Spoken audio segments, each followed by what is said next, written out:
Hey there, fans. This is C. Shelley with Spirit12.com, and I am looking over and I saw this adorable little girl. What is her name?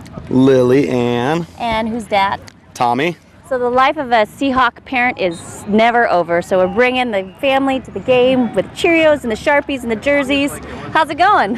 It's going good. I'm excited to come down here, see Tavarius play, try to see what our new offensive coordinator is going to cook up for us, along with our new D-line coach, Cable.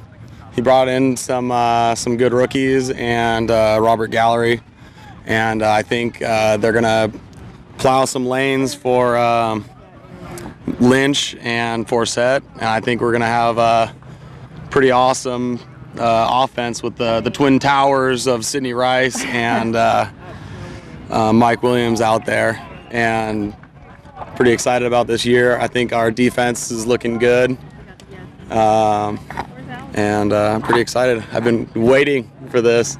I've been chomping at the bit on NFL Net, waiting to make sure that, you know, our free agents were going to play today, and then we just came out, support the team, go Hawks.